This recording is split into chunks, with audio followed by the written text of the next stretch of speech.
babalik ka na raw sa pag-aaral. Ako, malaman kasi this year, siyempre hindi ko naman siya pwede sabay sa trabaho. Kasi, pero actually si Win din yung tumutulong sa akin. Parang yung din niya yata doon sa South din, napasukan niya, parang gusto akong mag-home study. So gusto mo rin? Pwede naman tapusin. Kasi siyempre iba pa rin na nakatapos ka.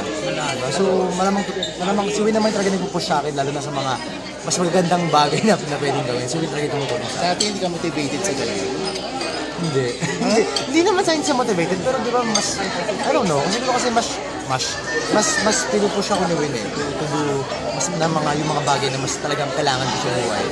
And mas gumawa ng maayos na bagay. Hindi nagugulat ka sa kanya kasi kahit artista na siya, gusto pa rin niyang maging teacher. Yes, actually si Win sobrang dami niyang gustong tapusin, accomplish, na nagagawa niya talaga.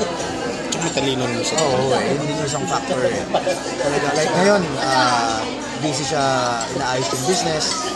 And then ngayon, tumanggap siya ng guesting sa Magpakailanman. And then after that, break namin sa business. Then July, pasukan niya na. Diba? So, alam mo yun, nakakatuwa kasi yung mga ginagawa niyang maayos na bagay sa buhay niya, nahahawa ako. Nadadamay ako. Which is maganda kasi masarap sa pakiramdam.